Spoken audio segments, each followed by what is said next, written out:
Hi guys, welcome back to the little craft house.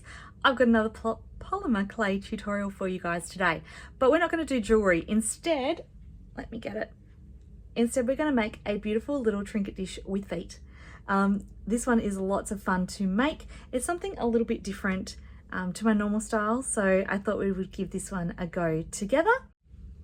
Recently, I've been making lots of different rainbow blends.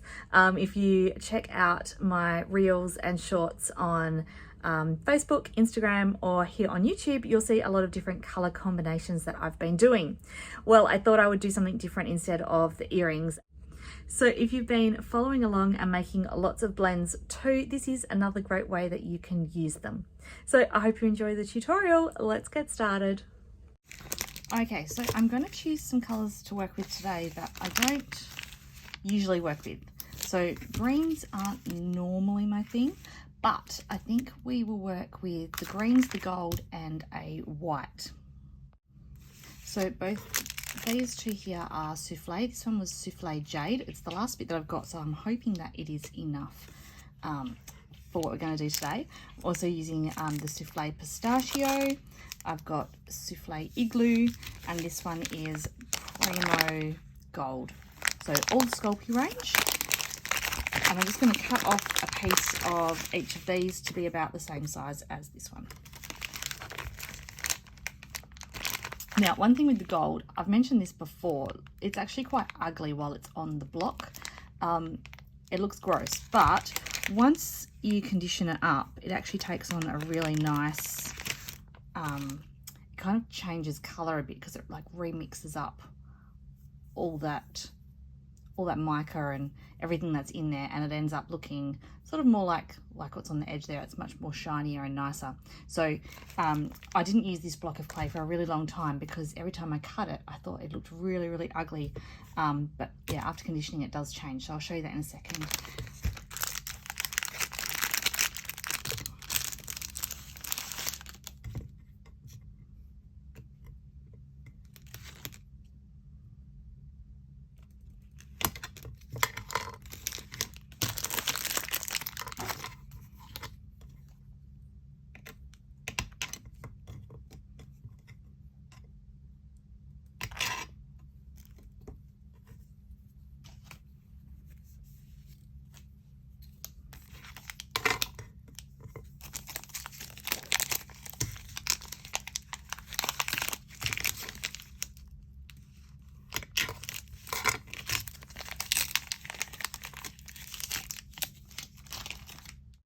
And so I'll just start working on conditioning up these pieces now. It's always important to condition your clays before you start working with them because it just softens them up, makes them more workable, and like in the case of the gold, it just blends those colors back together and makes it look pretty again.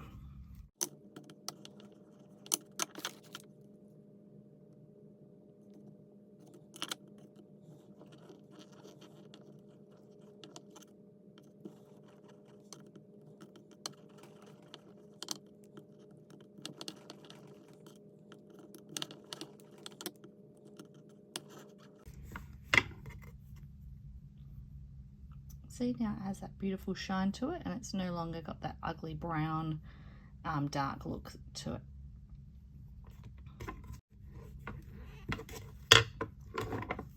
Okay, now all my colors are softened up, I'm going to make them into some little I never know what to call this, a little log shape, little ovals.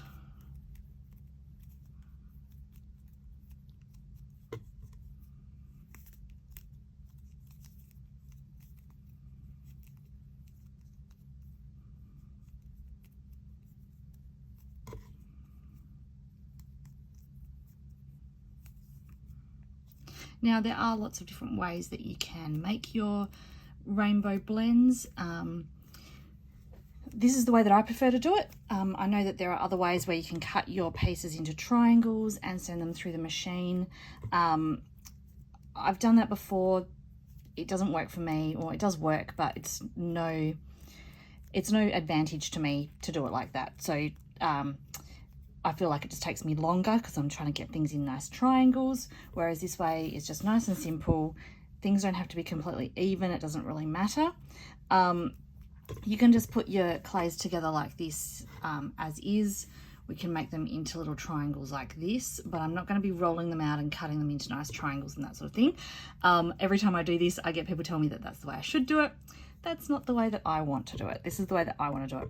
But if you are doing this yourself and you would prefer to do it like that, then absolutely go for it. It's all about experimenting and coming up with the way that things work for you. So I don't like to fiddle around too much. As you can see, each of these colors aren't exactly even, but it doesn't actually matter. I don't care that they're not even. They can just be as they are, and we'll just whack it through our pasta machine in a minute and see how the blend turns out.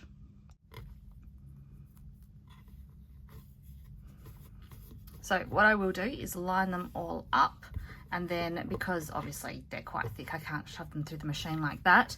I'm going to give them just a little roll to start with. Now, if you didn't have a pasta machine, a clay conditioning machine, you can just do it with your roller, just like this, and then you would fold it in half and roll again. Every time we fold, we're going to fold in the direction of the color. So you don't want to go that way, because then you're just layering the colors on top of each other and it's not going to work. So every time we do a fold, we're going to fold upwards like this, and we're going to pass it through the pasta machine with that fold down the bottom, and that way it will push out any trapped air and not hopefully end up with any bubbles caught in there. So I'll just flatten that back out. Yeah, as I just mentioned, we want to put it, if you're using a machine, you need to put it through at a thinner thickness, because if you put it through whilst it is big, fat and chunky, you're going to put too much pressure on your gears of your machine, and then you will slowly just wear them down and it will break. So I'm going to probably time lapse this now as I put it through the machine. It's probably going to go through quite a few times, and hopefully you'll be able to see as we go through how each color will start to blend into each other, and hopefully just end up making a nice sheet, a solo sheet that's got all the colors all blended nicely. Okay, before I start, I will just quickly talk about my machine, because I always get asked lots of questions about it. I just have one of the cheap ones. It does me well enough. It's a little bit on the noisy side, and the handle comes in and out. It also clamps onto the table. If you invest in a better, bigger brand one, generally the bases are thicker and heavier, and I don't think they require clamping. Anyway, I've had this one for quite a few years now. It does me well. It does everything that I need it to do. So I'm happy with this for now. However, Christmas is coming up, and a nice fancy one might be on my Christmas list. But anyway, we will see how we go with that. Anyway, I'm going to start popping it through. I've moved it onto the thickest setting. So on this one, it is a number 1 is the thickest setting. Different pasta machines have different settings, so whatever your thickest is, run it through like that. And yeah, so as I say, this one's a little bit noisy, a little bit cranky. It makes a lot of noise as I go through. That's just thinned it out to the first size. As I said before, going to fold it in half. Going to try and line my colours up so that they are on top of each other. Give it a little press down. And go through again. I'm just going to keep doing that until it blends.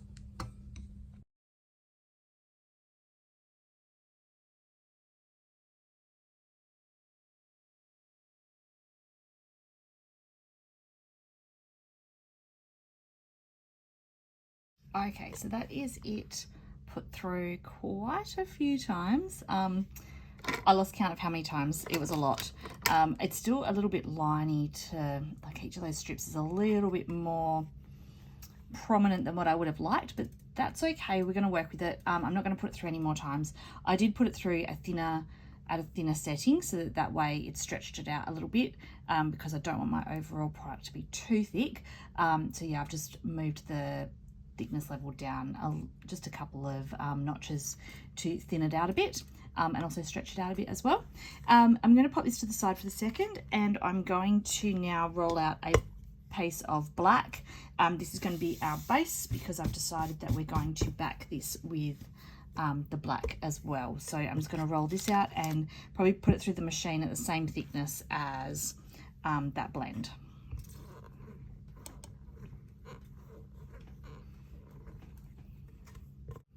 Okay, so I've done the black and I've got my blend, and I've also got a scrap piece of black here that I just chopped off the end to make it nice and neat. I'm going to pop this bit to the side because we're going to use that in a second. And now I have to work out how I can put this on my table so you can see both pieces. I'll try and pull this up a little bit.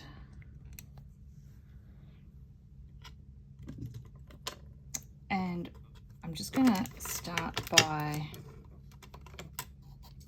neatening off the end of this one.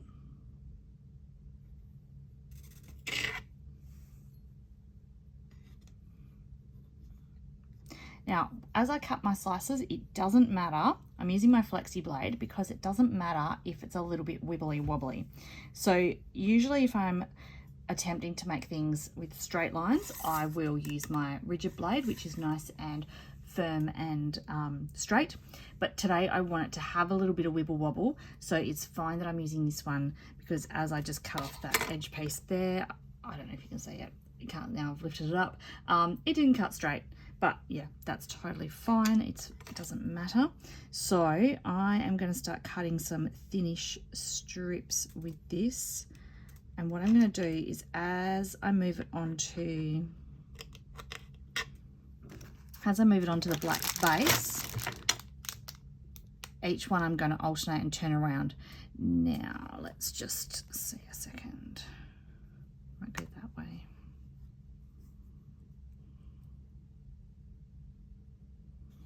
I should probably even up my black first, because we don't want those ratty ends hiding underneath.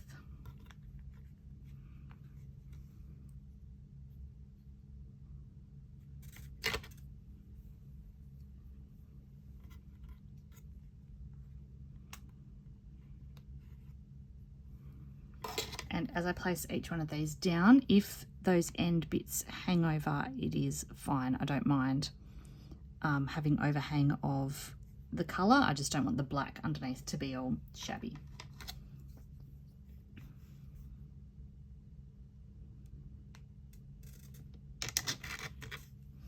All right, so did I say it before? I can't remember. Second piece, I'm going to turn around and I'm going to lay that down pretty much next to it, but a little bit of gap is fine, because again I'm going to create my little bit of wibble wobble there.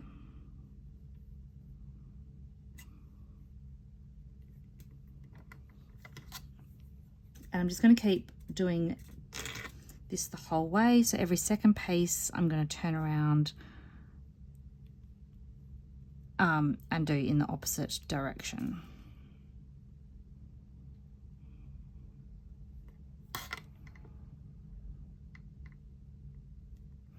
And when I say wibble wobble, it is really subtle. It doesn't have to be like not too gappy and not too much.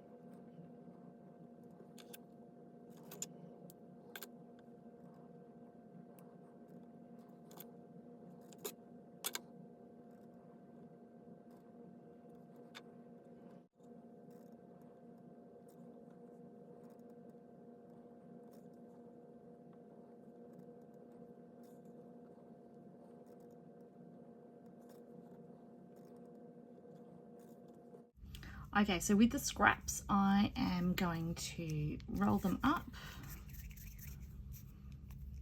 Start this small bit.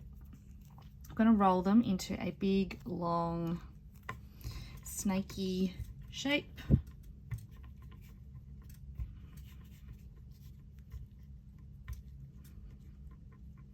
Now, if you have an extruder, you'd be able to use an extruder.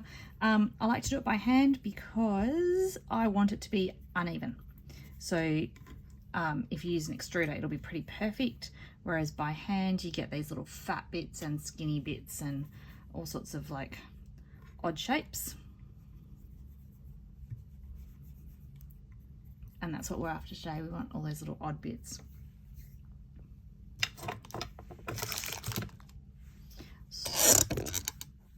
So what I'm going to do is start filling those little gaps with that strand. So just pushing it into those gaps.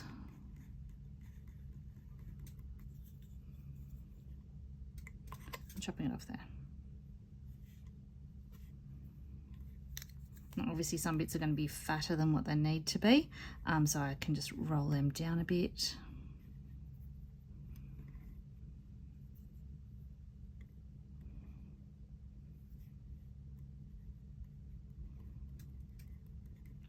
And by having uneven bits here as well, it makes that unperfect wibbly wobbly bit stand out a little bit more, because it just creates that illusion a little bit more of those unperfect lines.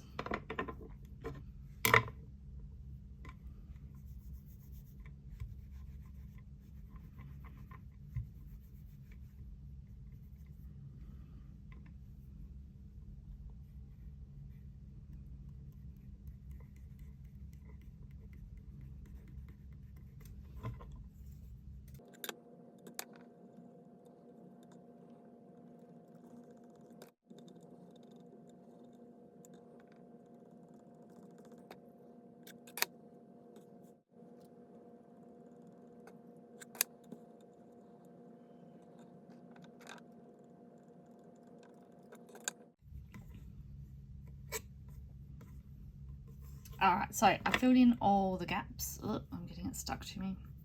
It's a really warm day today, and so the clay is getting quite stringy. Let's pop that to the side. All right, gaps are filled. So I need to now give it a little roll over just to push down all that black, make sure that it's not going to move anywhere. I'm going to pop a bit of, it is clean, it's just got marks on it from where I've had clay sitting on it. I'm going to put a bit of baking paper down, and that is going to stop any of the clay sticking to my roller as I give it a roll. I'm actually on the wrong angle here, but we're just going to roll downwards with those stripes because we don't want to go that way and mess up the colours. So I'm just going to do that gently, smooth it.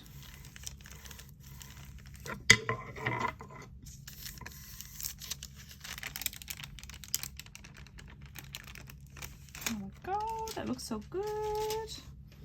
All right, where'd my knife go? I need to lift it off the tile now. So back with my flexi blade, and I'm just going to scrape it underneath. Actually, I might just cut off those raggy edges first. As always, keep all those bits. My desk is looking so messy at the moment. I've got so many little bits and bobs from all the different projects I've been working on. All the little bits I've been cutting off, they're all just sitting all on the side. That's partially the reason why I back this as well. I don't know if you just saw as I was lifting it up, it was not keeping all together well. So if you back it, it'll just hold it, be a little bit more secure, makes it more of one piece rather than lots of different bits.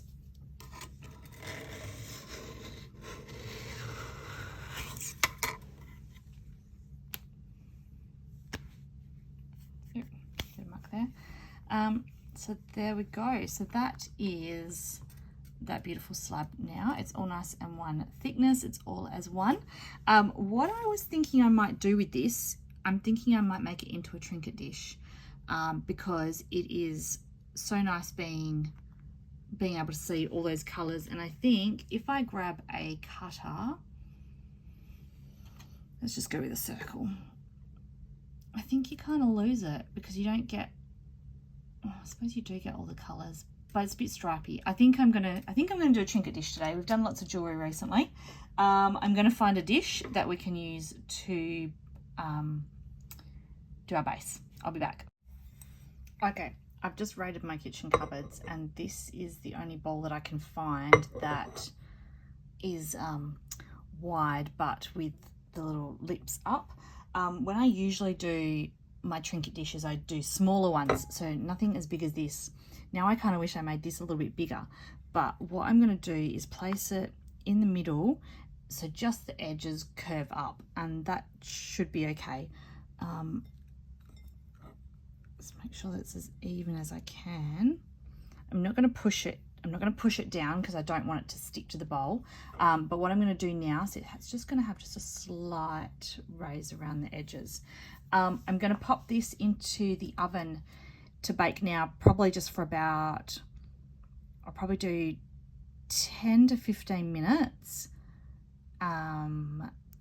It was all Primo that I'm baking, all Sculpey that I'm baking. So it's going to go in at 130 degrees. I'm probably, 10 to 15 minutes. That's going to bake the clay enough to firm it, but not fully bake. And then I will pop it out of the bowl before I finish baking. So yeah, 10 to 15. I'm not sure yet. 10, I'm going to put it on for 10 and I'm going to feel it, and then I'll decide if it needs any more.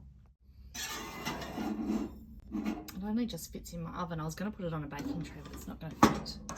All right, so let's go 10 minutes and we'll see how that goes. Okay, I'm sure you can hear that tick, tick, ticking away in the background.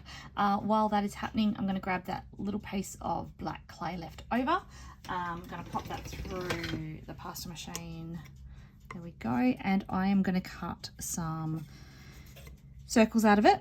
I'm going to make these into little feet to go on the bottom of the dish in just a minute. I think I might have to fully bake it first though before I add these, but whilst it's doing its first bake, we'll make these little feet. That's not even. If I use my shape cutter, much the same as when we do portions for colour mixes or portions for beads, by using the shape cutter, it means that you're using the same amount of clay for each one. So I'm going to do, I might do 4, just so that way, I was thinking 3, but I might do 4. So yeah, each one's the same thickness and the same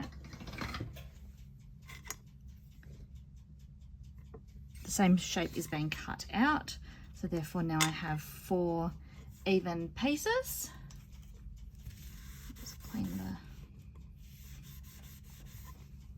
black's always terrible for color transfer, gets all over my hands. And then we're just going to do them like beads. So just folding in half, squeezing the air out, folding in half again, squeezing the air out, roll it in my fingers.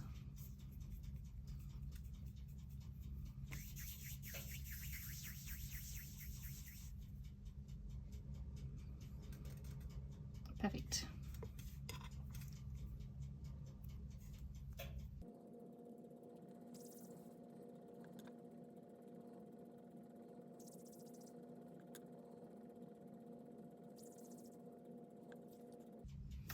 And then my next step will be to grab out my acrylic plate and having them all next to each other.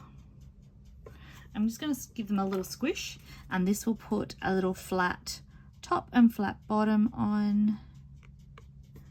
That way they will all be the same for when I attach them to the bowl afterwards. So I'm just going to leave them to the side for now. And yeah, I think I'll have to fully cure the bowl first before I add those on. So they're all prepped and ready to go. Okay, so I have just done this for the 10 minutes. I've had a little feel and it's still quite soft, so I should be able to pull it up out of the dish and hopefully it'll hold that shape. The dish is quite hot, so I'll just hold it here. I'm just going to try and pull this up without breaking it. Oh, it's very hot. There we go. Let's get rid of that dish. Alright, so it's only just got the corners lifted up. Okay, so I'm just going to pop it back on the baking tray, and I'll pop it back in the oven now for an hour just to make sure that it is properly baked, before we add the feet. So once I took it out the oven, I popped it back into the bowl just because it was still quite soft. So when you pull polymer clay out the oven, it is quite soft, and I didn't want it to drag or sink back down and be a flat piece again. So I've popped it back in the bowl to cool down just so that it keeps those curves. And it's now hardened up. So it now has those lovely curved edges. And I've also baked my little feet as well. So we are now going to glue the feet on. If you want, you can use liquid clay and pop it back in the oven. I'm just going to use my E6000 glue. This is what I use for when I'm doing my jewelry making. So I'm just going to use it for my feet. Now I did leave that bit of muck on there and I can't get it off. That's okay. I'm just going to now glue the feet on. It's on the bottom anyway. So the feet have those little flat top and bottoms, so it's going to make it easier to glue it on, and we're just going to go in those sort of 4 sections there.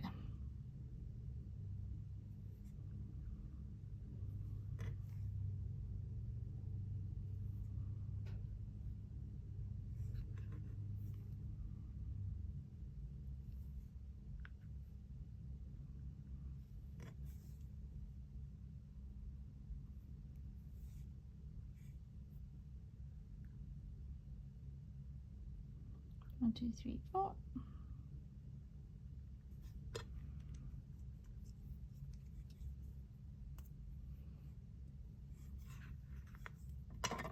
Might tip it over. So there we have our little trinket dish. I'm so glad that I made a dish today instead of jewelry. It's nice to make something different for a change. This, however, can be used to store my jewelry in, keys, some of my components here. That's what I tend to use a lot of my trinket dishes for. But yeah, it's really nice to make something different, and I really like the way that this pattern is, and I feel that doing it as a trinket dish really showcases the pattern off nicely. So thank you guys for joining me today. Hope you enjoyed this tutorial, something a little bit different. If you guys do decide to make a trinket dish or do this pattern for yourself, please tag me on social media. I love to see what you guys create. So have a wonderful week, and I shall be back again next week with another polymer clay tutorial. See you then. Bye.